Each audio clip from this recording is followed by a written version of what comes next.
This is Layla. Layla wears an eye patch. Layla has to wear an eye patch. And every day, her dad draws a new picture on the eye patch and posts it to Instagram. And Layla's patches now has over 13,000 followers. And this is essentially the heart of the formative context that is different for Layla and those of her generation, the Centennial generation. They're growing up not so much always on show, but more about always being on show 24/7 all the way through. But the important lesson here when you look at Layla and others of her generation is really to understand the formative context and how different that is to her parents and the parents that came before, because this sets out a whole new set of values, attitudes, behaviors, habits, worldviews. And if we want to build successful brands for the Centennial generation, then we need to understand these. Now, what I'm going to be talking about this morning is our own limited view when it comes to Layla and others in the Centennial generation. And actually, I tend to find that when we speak to clients, quite often they have a bit of a blind spot when it comes to thinking about future audiences.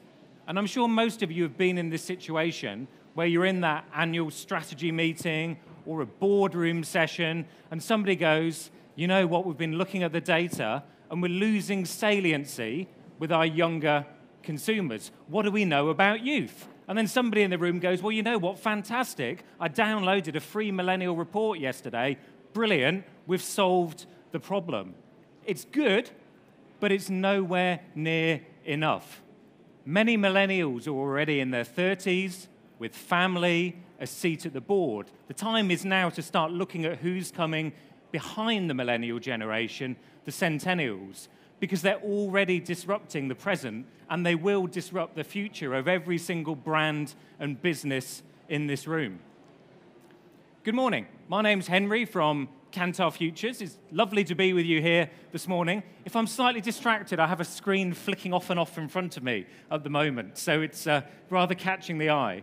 What we do at Kantar Futures is we help our clients right around the world just take a step away from where they are today and looking in that rearview mirror at all the data they have and project themselves forward to start to understand how different is my market landscape going to be in the next few years? What are consumer needs going to be differently? And importantly, how different is that to my strategy and my plans and what's made me successful today? What do I need to do now to prepare to be as successful tomorrow as I am today? We help the clients look forward so they can make different and better decisions today so that they profit from the change that's coming. But let's start with some basics around the Centennial generation. Now, in my definition, and I'm not going to argue definitions here, we're talking 1997 to the present day. So we're talking a 1 to a 20-year-old. We're talking about 2.5 billion people, a third of people on the planet. And it doesn't matter what market you operate in. If you're in a big developed market, the US or the UK, it's about 25% of the population. If you have aspirations in some of the fast-growing markets around the world, either as a primary operation or as an export, we're talking about half the population. If you do not understand this generation right now, what on earth are you doing to build your business for the long term? And they already have huge spending power. If you put together the millennial and the centennial predicted spend over the next few years, we're talking 47% of gross income. In the US, the 12 to 19-year-old part of it, we're talking nearly $100 billion in terms of spending. And by 2025, which is not that long away, 45% of the global centennial generation will be 20 plus. 45% of that 2.5 billion globally will be spending independently, and they'll be core to your workforce as well. So forget just about thinking about them as consumers and shoppers. They're also going to be your workforce, your employees, your partners of the future. But when we think about the centennial generation, I've just got to talk about something else here to draw your attention to, because this is going to have a big shaping effect on all of us, and it is already having a big shaping effect on the centennial generation. The world that we're heading into is characterized by long-run, slow growth. So you've heard about boom and bust cycles in the economy. Well, actually, if you stretch it out and take a longer view of time, you can see global GDP over time, all the way through from the 1960s to today, is on a gradual downward slope. And you can see those spikes, like the ECG kicking in there, the global recessions. And after each one, what's happening? The global economy is resetting at a slightly lower rate. That means growth is harder to come by. Why is that? Well, quite simply, for the economists in the room, its productivity is falling and population growth is slowing. So if you go back to the heydays of 10 years ago, 20 years ago, I'm sure everybody in here is fantastically strategic and creative, but let's just say you know somebody who made a bit of an average decision in terms of an investment or a launch. You still probably would have grown anyway as a brand or business because there were lots of new consumers in lots of new markets with discretionary spending power who were going to lift you up. Those days are gone. And when we look at what's happening, we can see the impact of that right around us today. We see that some of the big successful businesses of the past are having to trade away their profits to stand still or to get growth. And we're seeing that actually, you know what? New players with new values, new business models, thinking about the market in a new way, are finding growth. So it's not that growth isn't there, it's growth needs a different way of thinking to unlock it. We've got to think differently and let go of what we did in the past to be truly prepared for the 21st century. I mean, put simply, the old ways of doing business aren't going to yield the profit margins in a market that's upended by slower growth. So what on earth are we going to do? Where am I going to innovate? What am I going to do to place my next big bet? What's my new strat plan for the next 5 years, the next 3 years, the next 4 quarters? Well, you know what? There's not a better place to start than centennial generation, because then you're going to stretch yourself to think in a more creative way rather than holding on to the world of today or the world of yesterday. Force yourself into that world of tomorrow. And we can start to see that some of the changes that we all know from the millennial generation will continue forward, and the centennial generation will accelerate them where they have the same values. And there's a couple of examples I'll draw you to. The first one is not about what you sell, but why you sell it, the whole world of purpose-driven branding. And you can see there some of our data from our Global Monitor Values and Attitudes survey about how important it is for the younger generations, millennials and centennials, to be buying and connected to progressive, forward-looking brands. The role of community and local becomes really important for these guys. And you see brands already out there connecting really well with the centennial generation, like Always with their Like a Girl campaign, really championing the confidence and the building of the teenage female generation. And the centennials will continue to drive this value forward. The other value from the millennial generation that centennials will accelerate will be around experience seeking, because I'm always looking for those new experiences to liven my day-to-day. So experiential branding, moving beyond just pure materialistic ownership, is going to be increasingly accelerated in the marketplace by that 2.5 billion centennial consumers coming through.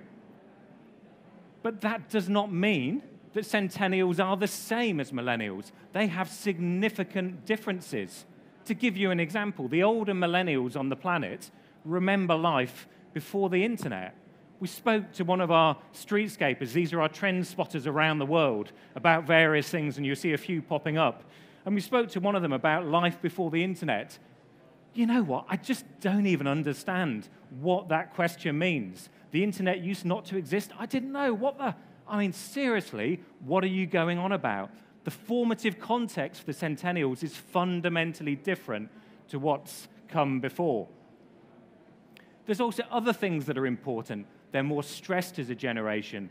They feel more pressured as a generation. They feel more at risk as a generation. So we are seeing some differences in terms of how they're feeling about the world, how they're feeling about themselves, and all of this, of course, is going to impact their values and their aspirations, which if you're building a brand or a business, you need to understand this, and you need to understand what's different to those that have come before. So when we think about what happened to a 5-year-old millennial or a 10-year-old millennial all the way up to 20, and then you contrast that with what happened at a similar-aged centennial, well, at a 5-year-old, a millennial had this exciting innovation. IBM launched its first personal computer. The 5-year-old centennial, I've always had access to Netflix. That's just the way I consume entertainment and media. The 10-year-old millennial, coming out of Ethiopia and the famine and the horrific scenes that everybody saw, we had Live Aid.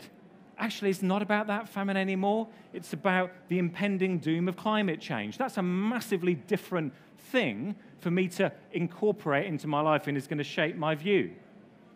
A 10-year-old millennial, well, that was the world starting in terms of dial-up internet versus a mobile smartphone-driven world where I don't think about that at all. A 15-year-old millennial, when they were finishing compulsory education, actually, it was in the middle of the 90s boom. Opportunities were everywhere. Fantastic. I can do whatever I want. The same age for the centennial, it's all about the global economic downturn, recession, nationalism, all of these quite strong forces coming in. That's going to shape your worldview, and that's going to shape the kind of brands and businesses you want to engage with. The 20-year-old millennial was shaped by events like the Oklahoma white supremacist bombing or the gay pub bombing in London. The 20-year-old centennial, you know what, I've grown up with an African-American president for 2 terms. What are you guys going on about? Actually, we've got legalized gay marriage now. I mean, in that short space of a generation, we've seen a fundamental shift, and we start to see how that's going to impact the kind of innovations, the kind of brands they want. So when we look at what shaped the mindset for the millennials, it was really heavily shaped by the promise of the 90s boom, all about discovering and opening up the world, a borderless world, globalization and the benefits of that, and actually the ability to start to discover this online entity and become digitally savvy.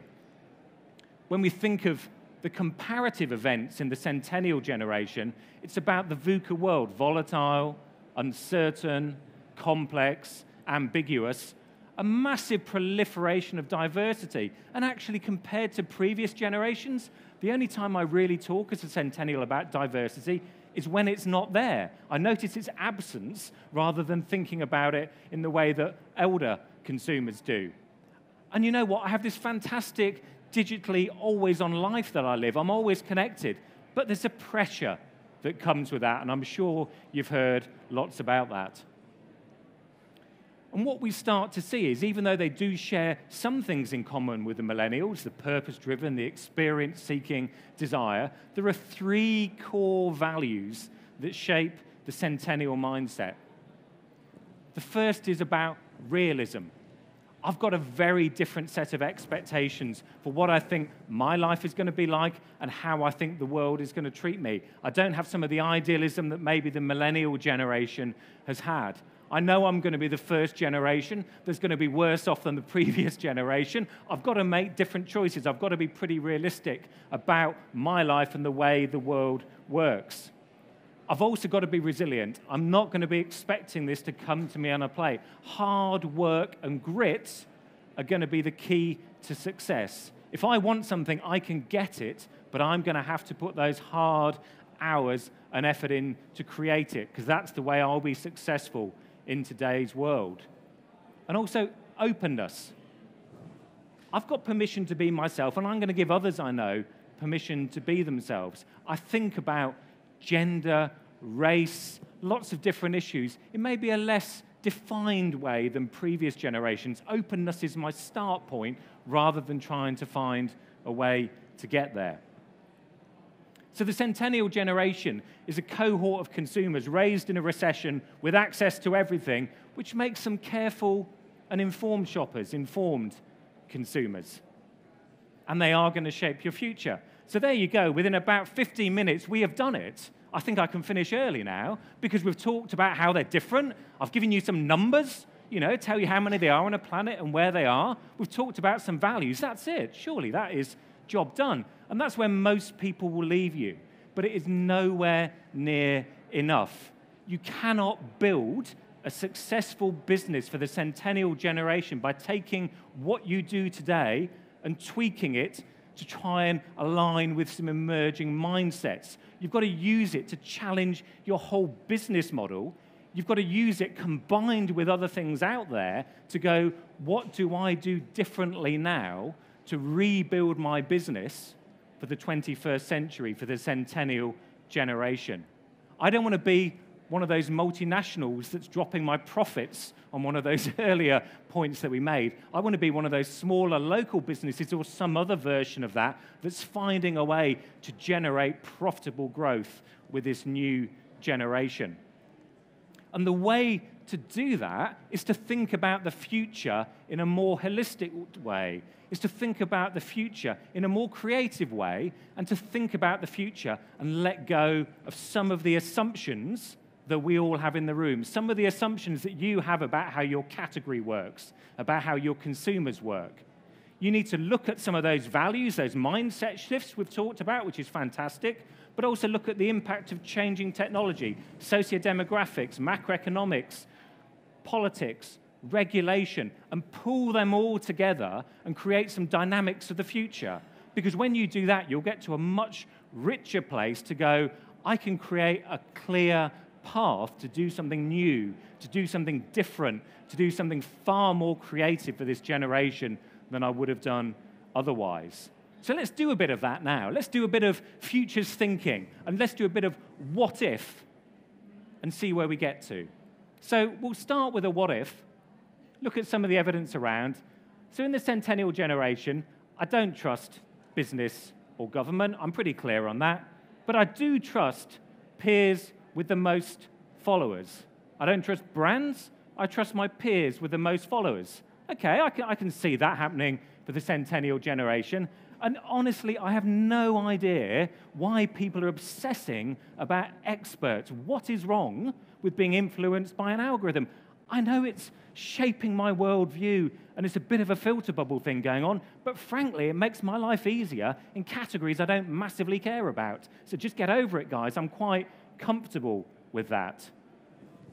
And I hate to say it, but I am more comfortable in the world of online. I don't get pressure. I get it in a very different way. We spoke to one of our centennial streetscapers. I love the places I go on the internet. It makes me feel safe. It's like I'm part of something. I find it quite hard to cope in actual situations because I'm quite shy. So when you look at that, you go, well, what is the different assumption, the disruption that centennials will drive through? Well, quite often we think about social media as a marketing channel.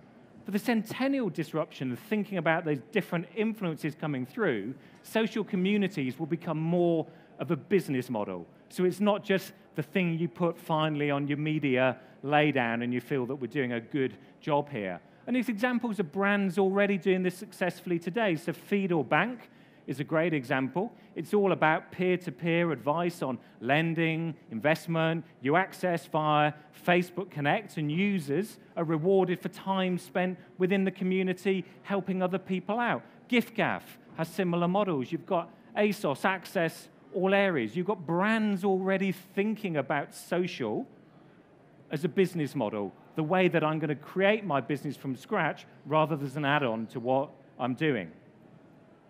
So let's do another one.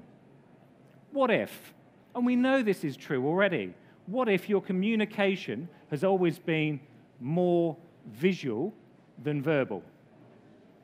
What if my attention filter is so honed that actually I don't tolerate any friction in the experience? If I have to go the extra step because you've got something on data protection or you've got something you want to collect, I'm out.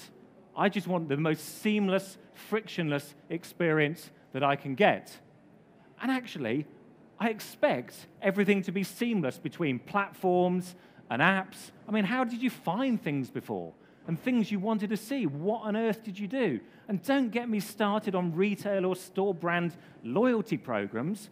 Why would I want to have a loyalty program? I just want access to anything on my terms, where and when I want it. So we've come from a world where our overriding assumption is that the brand with the best product wins. So I'll control my R&D, I'll control the route to market, I'll control my communications, I'll control the terms that you deal with me. The centennial disruption that's coming through is that the facilitators between brands win. They are the businesses the centennial generation are getting attracted towards. And we see whether it's Gojek in Indonesia, which is a hyper-local facilitator, whether you want anything from transport to lending to media to events to massage to food, it will sort it out for you in a one-stop place. Or whether it's Grabble, which is sort of like Tinder for clothes, where you can get access and swipe left and right on a whole range of different high street options. That's the way I want to engage with the world. I don't want to be upset about whether I'm dealing with Next or whether I'm dealing with a different brand out there. So what other disruptions are we going to see from this mindset coming through in the new world? Well, we get obsessed about big data. And I know that my data is valuable. I have learned from the oversharing millennial generation before me who have traded away their data without a single thought in the world. And you know what? If there's nothing in it for me, I'm going dark. I'm going to be a digital shadow. You will know nothing about me. But I will give you access to my information if you give me something in return. But coming back to this frictionless point, if it isn't intuitive, if the system doesn't work around me, I'm just going to create a workaround. I'm not going to wait for you guys to solve something out and get it through your regulatory and your legal teams. I'm just on with this, guys. Let's just get moving. And actually, you know what? Now we're on the subject, I don't really want your finished, polished product. I don't really care that you've had it in testing mode for the last 12 or 18 months. I don't really care how many focus groups you've done. I'd much prefer to engage with you in beta mode and be part of it rather than wait till you've defined a finished product, because, by the way, you don't know who the hell I am and what I want. So, the way we've always assumed the world works is products are built by brands and sold to consumers. The centennial disruption we'll have coming through is products are built by consumer and brand partnerships. Now, if you take that back into your brand strategy session, your board meeting, you challenge your business model, but you challenge it to be successful in 5 years, in 10 years, rather than hanging on in a Kodak-esque way to the way that we've always made things successful. Monzo, a great bank, it's a completely open hackathon kind of approach to banking, purely built to be designed to be seamless on your smartphone, built by you. That's it. I'm just enabling you to do it. You don't have to come and sign all my forms. I want something for your smartphone that you build in a way that works for you. Ford, with OpenXC, they've started opening up the data on their cars to people. And actually, you can extend and customize applications into your car rather than somebody in Detroit trying to work out everything that you want. Actually, why don't you get engaged? And actually, I'm going to open that up to developers now, so developers can get involved in OpenXC and start to shape what the car and the mobility experience of the future is. So we're moving into this world with this generation of brand and consumer partnerships. What if minorities are the majority and diversity is all I've ever known? You know, 50% of US children are going to be part of a classified minority or ethnic group by 2020. And actually, gender is not the start point for differentiation. Can we accept that maybe some people are not the right gender and some people might be both genders or neither gender? Is that so hard to believe in the 21st century? And what if actually I feel more confident about being different than parents were? And when we look at the data that's around there, you know, I care a lot about whether my clothes are in style. 62% of 12 to 17-year-olds would agree with that in 2008. We've dropped off already in one generation. So the assumption we had as brands, as businesses, as marketers, is actually, if I think about binary categories, I'm going to make it easier to shop. I'm going to make it easier for retailers and shoppers to be nice and organized, because that's the world and how people think. Well, actually, what if with the Centennials, the disruption is breaking down boundaries? It makes my life easier. You know what? I would prefer that we operated in that way. And we're already seeing brands start to be there, with Barbie featuring the first young boy in terms of its campaign, Indian retailers getting away from stereotypes and just going, be yourself out there, and toy brands getting rid of gender-specific ranges. So think about how you frame the marketplace, because it is going to be differently viewed by the Centennial generation. And what if, from the moment I was born, my life was documented on social media, like the 13,500 people following Layla's patches online. And I'm really used to real-time feedback. It's instantaneous feedback, welcome, unwelcome. That's just the kind of way that I've grown up with my life. I don't want to wait for anything out there right now. But you've seen it in the data earlier. I do feel under pressure. I am concerned about mental health. There's a big ticking time bomb there coming through. So the assumption that we used to have, especially as the big brands in our categories, in our markets, was brands broadcast their story to consumers. Let me tell you all about you. It's a fantastic start to a first date, isn't it? Let me tell you all about how fantastic I am and how brilliant I have been for many, many years. Whereas with the Centennial disruption, they're going to engage and be drawn and attracted towards brands that champion the potential of their consumers, whether that's the Always brand, whether this Nike in South Korea and the campaign over there is very much about forgetting the traditions and the expectations of you in South Korean society and just following your passion, being true to who you are. So when we think about the Centennial generation, don't just think about a different mindset, a different set of values. Challenge yourself to think about the future in a more strategic way, a more creative way, with one reason and one reason alone, which is to challenge your assumptions, to find new paths to innovation, to identify new M&A targets. And the kind of things we've talked about is much easier to deal with as a business than thinking about openness as a mindset, social communities as business models. I need to have peer-to-peer very strongly within my strategic thinking. Facilitator between brands, frictionless, is going to be fascinating, but also massively important. I need to be collaborative. I need to be open. I need to be supportive. Now, I am a realist as well. There's a lot of stuff I'm asking you to do there, to rip it all up and rebuild from scratch. And that is quite difficult sometimes within established organizations, and especially I don't think you probably have many Centennials influencing in a direct way the boardroom and the decision-making in many organizations around the world, and I hope that will change. So what we need to do is to make it simple. And I've got 3 things that I think each and every one of you can do right after this presentation. And they're the 3 things that you should do, but importantly, because I'm quite a practical guy, they're 3 things you can do straight away. And the first one is, how do you currently run your business? Maybe segmentation's a really important part of that. What are some of those sort of structures and processes that you do? Why not future-proof them for the Centennial generation? Put that Centennial lens through them. That's a start point. That's pretty easy to do. Come find me after one of the team is around and we can share stories of clients and brands around the world who are doing just that right now to change the way they're making their business decisions. They're future-proofing them for this new generation. But that's not going to be enough. You need to do something different. Your profits are falling. You're finding it harder to get growth. The trade wants more margin. You need some big bets out there.